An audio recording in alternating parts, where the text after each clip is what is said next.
Bismillahirrahmanirrahim. Assalamualaikum warahmatullahi wabarakatuh.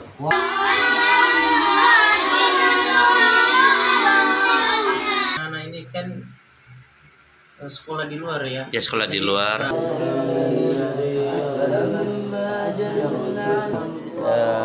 Terutama dalam segi doa supaya Yayasan Pemidenias ini dan apapun.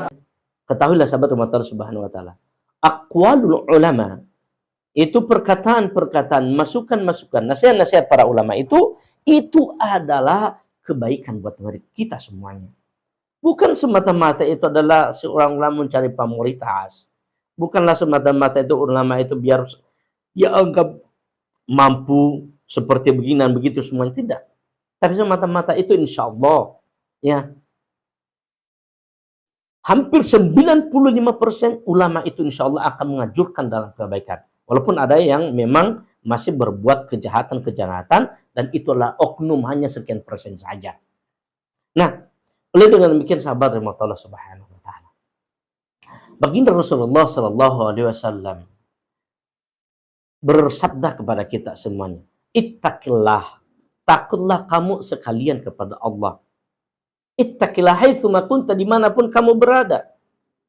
Wa atbi'i sayyi'atal hasanata tamhuha, dan ikutilah setiap keburukan yang ada di antara kamu sekalian itu, yang sering tersirat dengan kamu sekalian itu, dengan memperbanyak kebaikan-kebaikan.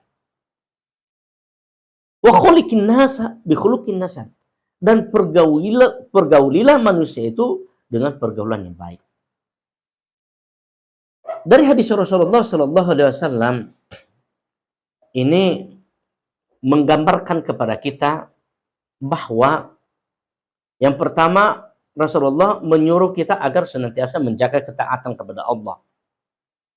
Dan yang kedua, baginda Rasulullah Muhammad sallallahu alaihi wasallam mengingatkan kepada kita bahwa kita ini manusia biasa tidak terlepas dari perbuatan sayyi'ah, buruk, salah. Tidak terlepas dengan hal itu. Tidak terlepas. Pasti akan terkontaminasi dengan hal tersebut. Sayyi'atul hasanata tamwa wa khuliqin nasa bi khuluqin hasan. Maka dengan demikian, karena ada perbuatan-perbuatan buruk yang sering tersirat dengan kita semuanya, maka dengan demikian kita harus untuk yaitu mengikutinya dengan memperbanyak kebaikan-kebaikan. Maka dengan memperbanyak kebaikan, ya, insya Allah keburukan yang kita lakukan itu akan tertutupi. Allah akan ampuni kita semuanya. Ya, Allah akan ampuni. Nah, ini saya lagi juga bersama dengan para santri-santri saya di sini. Ini santri-santri saya, mereka sedang mendengarkan saya. Ya, para santri-santri saya sedang mendengarkan saya menyampaikan kutipan khutbah yang saya sampaikan tadi, yang saya dengarkan, lalu saya berbagi kepada santri-santri saya. Kenapa dengan demikian? Ya, yang namanya para penuntut ilmu, ya ini santri ya semuanya, tidak terlepas dengan segala godaan.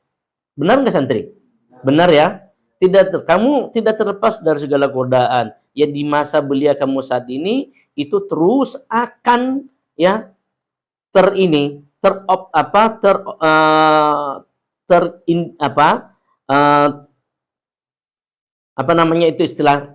selalu senantiasa terobsesi, ya, bisa tertarik semuanya dengan segala hal yang terbaru saat ini. Maka dengan demikian sahabat Allah Subhanahu wa taala, baru-baru ini kita, ya, para anak-anak santriku sekalian, bisa Anda dengarkan kata Ustadz ini. Saat ini dikarenakan pembebasan Gen Z dan tidak ada kontrol dari orang tua. Ini lihat sekalian ya. Dan untuk saudaraku yang menonton channel kami ini, yang menyaksikan penyampaian kami ini, semoga Allah Taala memberkahi Anda semuanya, memudahkan segala urusan Anda semuanya dengan mendengarkan nasihat agama ini. Ketahuilah kamu sekalian, saat ini baru-baru kejadian di beberapa daerah di Nusantara Indonesia ini. Pertama, Dikarenakan pembebasan Gen Z, ya, yaitu Gen Z itu adalah hal yang terkait dengan elektronik ini. Si anak banyak yang terkontaminasi. Si anak remaja banyak yang terindikasi saat ini melakukan perbuatan-perbuatan zina. Ketika ditanyakan saat disiarkan di televisi, apa sebabnya? Dikarenakan si anak sering menonton YouTube yang berbau pornografi. Saat ini sedang viral si anak melawan orang tua, meninju, bahkan ada yang membunuh orang tua. Dikarenakan adalah perbuatan pergaulan bebas yang sulit, yang tidak dikontrol, dia diawasi oleh orang tuanya. Ini bahayanya nih saat ini, sahabat dan teman semua. Ketika orang tua dia sibuk dengan segala aktivitasnya, dia sibuk dengan segala profesinya, sehingga si anak pun semaunya dia terbebas dari hal-hal yang tidak diinginkan. Ini. Nah, kamu beruntung nih para santri PMYD.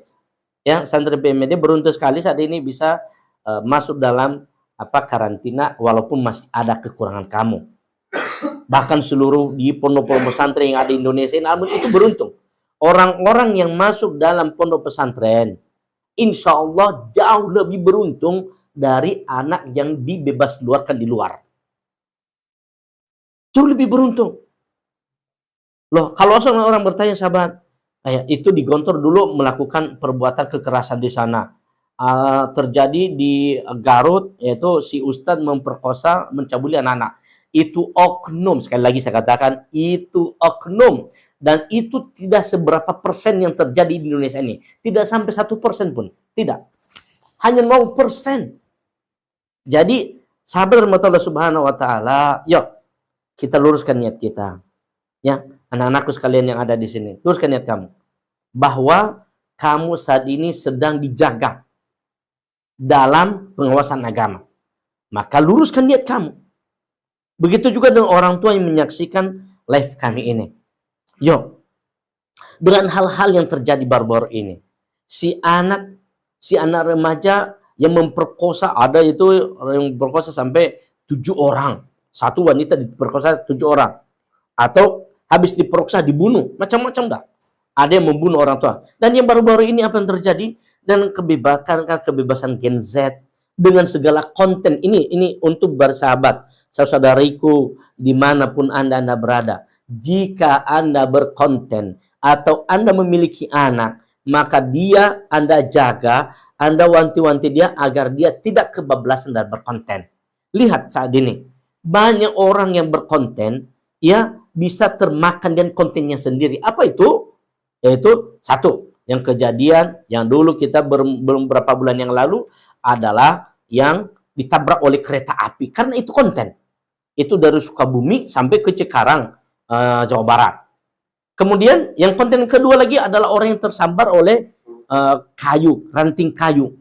Ya karena dia berdiri di pintu kereta api yang ekonomi, lalu dia berkonten, akhirnya dia tersambar, jatuh, mati. Yang baru-baru ini, baru beberapa hari yang lalu, kejadian konten dari daerah Lombok. Daerah Lombok, Nusa Tenggara Barat. Itu seorang anak gadis yang lebih asik dia di dekat laut. Ya, duduk di atas bebatuan, yang dia mengatakan bahasanya, saya menyatu dengan air laut. Na'udzubillah. Akhirnya, ya udah kesambar oleh ombak laut, mati. Kesal pasti kesal orang tuh. Yang baru-baru ini kejadian di kebun sawit. Saya tadi tidak mengikuti, yang baru ini saya tonton tadi pagi. Si anak umur 23 tahun, ini kata udah kamu ini. Ini gara-gara Gen Z ini. Si anak umur 23 tahun menyembelih adiknya yang umur 3 tahun. Coba. Sakit nggak itu? Ibunya sibuk untuk mencari nafkah. Ya, Anda bisa cari itu di Facebook, lagi viral. Ya, sahabat yang menonton ini, Anda bisa cari itu. Ya, di Facebook lagi viral saat ini. Si anak umur 23 tahun, kira-kira sudah dewasa enggak? Sudah kan? Sudah mampu bisa menjaga aturan. Tapi ternyata karena tadi pembebasan Gen Z yang tidak dikawal oleh keluarga, tidak dikontrol oleh orang tua, akhirnya kebablasan dan berimbas pada moral yang buruk. Yaitu satu, membuat kejahatan dengan menyembelih adiknya. Potong leher adiknya. Potong, putus. Ibunya sedang cari makan, yaitu jualan, keliling. Bapaknya sedang kerja di kebun sawit. Inna'udzubillah tsumma na'udzubillah. Nah, ini masih banyak lagi beberapa contoh. Sabar ya Allah Subhanahu wa taala. Saya mengingatkan kepada kita pada akhir daripada ceramah saya ini. Dalam sebuah firman Allah Subhanahu wa taala yang Allah abadikan dalam surah Al-Munafiqun. Apa kata Allah Subhanahu wa taala? Ya ayyuhalladzina amanu la tulhikum amwalukum wa auladukum an dzikrillah. Wala auladukum an dzikrillah. Wahai orang-orang yang beriman, kata Allah Subhanahu wa taala, la tulhiku amwalukum wala auladukum an dzikrillah. Wa may yaf'al dzalika faulaika humul khasirun.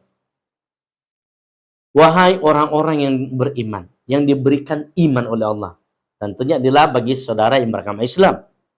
Ya. Saudara-saudaraku, saudara-saudariku yang beragama Islam. Inna amwalikum wa auladikum fitnah. Tadi dalam surat apa? At-Takhabur.